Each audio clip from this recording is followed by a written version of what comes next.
Magandang araw mga ka-Wonder, welcome back sa ating YouTube channel, Wonder Vlogcaster po. Pag-usapan natin itong nakakatawang post o response ng isang Tulfo. To be exact, Ramon Tulfo dito sa sinabi ni Sara Duterte.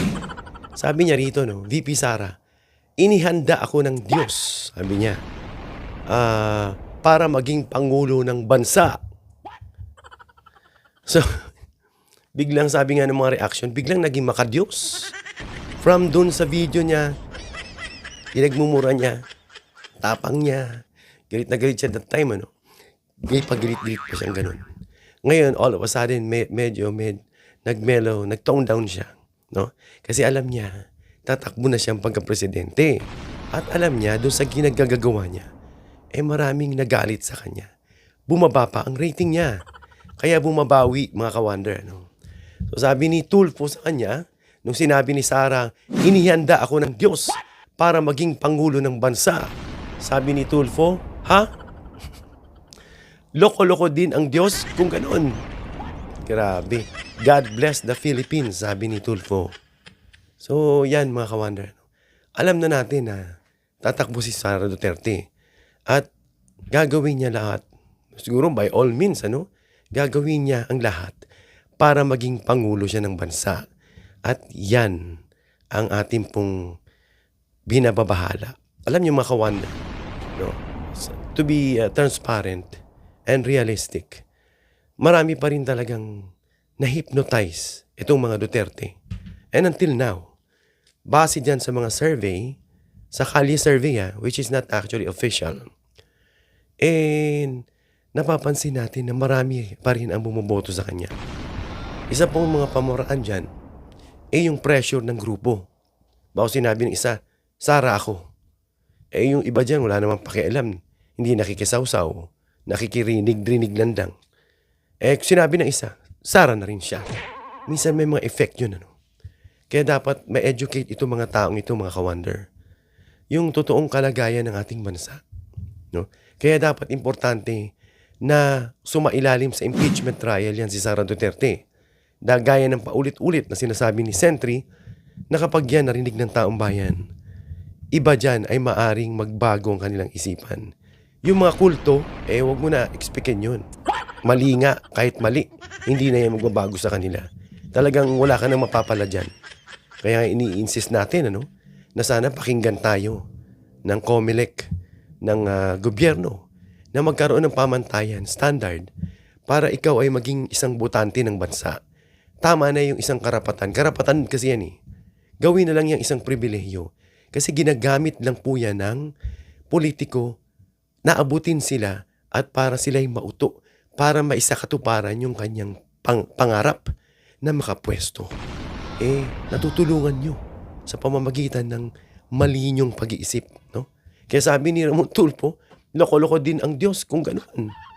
Ibig sabihin, God being a rational and higher being, He is omniscient, He is a sovereign God, He knows everything, and then parang He is also,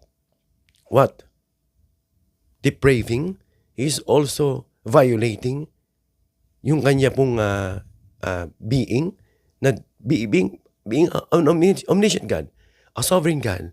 He knows exactly who Sara Duterte is. And then, sasabihin niya, siya ay inihanda ng Diyos. Napakagasgas na yan. May mga narinig tayo dyan. Yung mga ambassador ni Jesus Christ, kung sino-sino pang ginagamit dyan yung salita ng Diyos, na sila ay alagad ng Diyos. Maraming mga Christians na bumabas dyan. Huwag na nating palagpasin. Kagaya nitong ni Senator Cayetano, na sinasabi nga nila na napaka-ipokrito. Na sinasabi yung pangalan ng Diyos, ginagamit, pero dun siya kumakampi sa mali. At kumakampi pa dun sa China. So hindi, ito lang mga ka-Wonder, hindi porke tumatawag ka sa Diyos. Sabi nga ng Biblia, hindi lahat ng tumatawag sa akin ng Lord, Lord, papasok sa kaharian niya. Kung hindi yun lang gumaganap ng kalooban ng Ama. Una, sabi sa Proverbs 15:29, the Lord is far from wicked. Malayo siya sa masasama. Kaya mga ka-Wonder, ito ay isang clear answer na kung ang taong yan ay masama, No? Kapag si Sara Duterte ay napatunayang guilty o guilty siya pero ayaw niyang maharap sa impeachment, he has something, no, to explain sa taong bayan. The people, the public needs to know yung kanila pong dapat na marinig. Kahit yung mga DDS yan kapag in-interview mo ba yan dapat bang magpaliwanag si Sara Duterte? Ang sagot ng iba, oo. Yun yung mga nag-iisip Yung mga walang isip sasabihin, ay hindi na. Bakit? Confidential nga kala mo ang tatalino. No? Kulang sa pagkakaunawa. Ipinaliwanag na nga ng 10 beses, hindi nyo pa rin magets. Ibig sabihin talagang kulang na kulang yung sangkap ng sustansya ng utak ninyo. Sinabi na nga, oo, confidential. Pero yung mga taong isasubmit mo roon, again, magkakandaputo ka na yung litid ng taong kakapapaliwanag sa inyo, hindi nyo pa rin maintindihan, dapat totoong tao nag-i-exist, no? Upon checking dun sa PSA, when they were checked, if those people are really existing, wala ngang death certificate. Natatawa ka talaga. So, malayo ang Diyos. He is far from wicked, but He hears the prayer of the righteous. Kung ikaw ay matuwid sa harap ng Diyos at nanalangin ka, didinggin niya. Kaya manalangin tayo, mga ka-wonder. Kung ayaw natin ng isang masamang leader, hingi natin sa Diyos. No? So, ang point niyan, mga ka-wonder, yung contrast ng dalawa. Ang Diyos ay malapit sa matuwid at malayo sa masama. No? Isa pa, sabi rito, if anyone turns a deaf ear to my instruction, even their prayers are detestable. Yun daw nagbibingi-bingihan sa instruction ni Lord. Kanilang mga prayer ay kanya pong hindi ka tanggap-tanggap. Kinasusuklaman niya.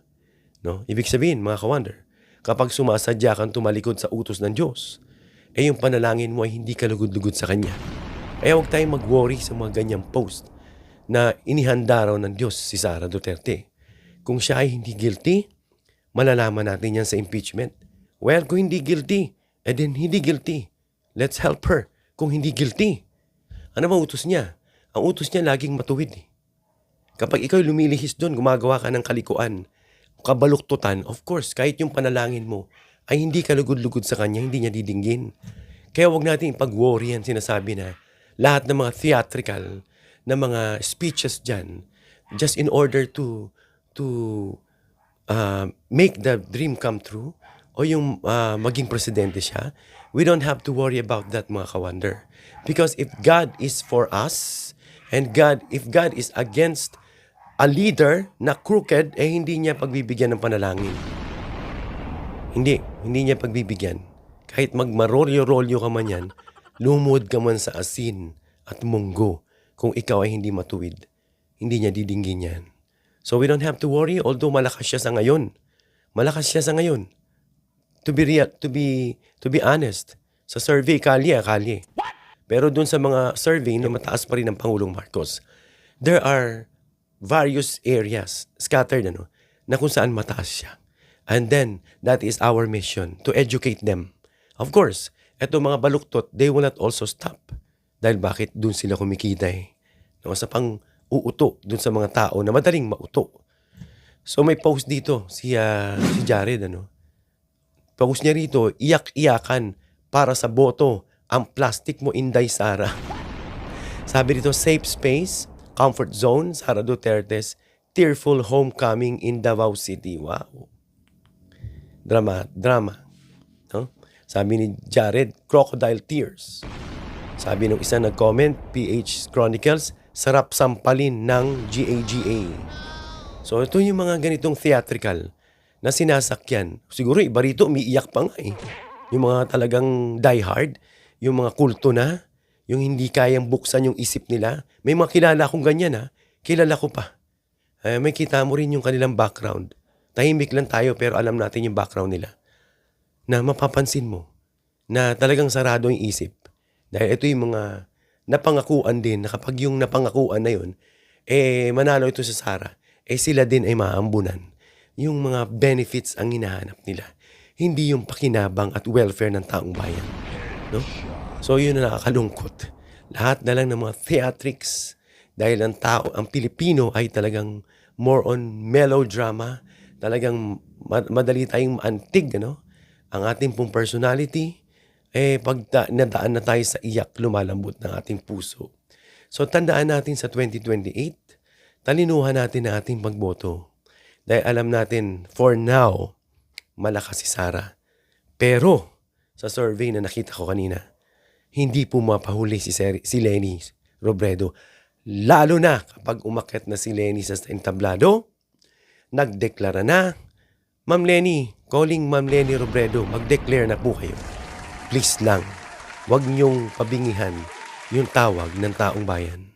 At kapag umakyat na si Ma'am Lenny at itinaas ni PBBM yung kamay niya, game over, iyak na naman. Yung mga ayaw sumuporta o makiisa sa kapakanan ng taong bayan dahil nakatingin lang sila sa isang tao. So hanggang dito lang tayo mga ka-wonder. Comment down below your opinion and subscribe, hit the notification bell icon and choose all bilang suporta sa aming mga content creator. Please share this video and give me a thumbs up. Hanggang sa muli mga ka-wonder. God bless.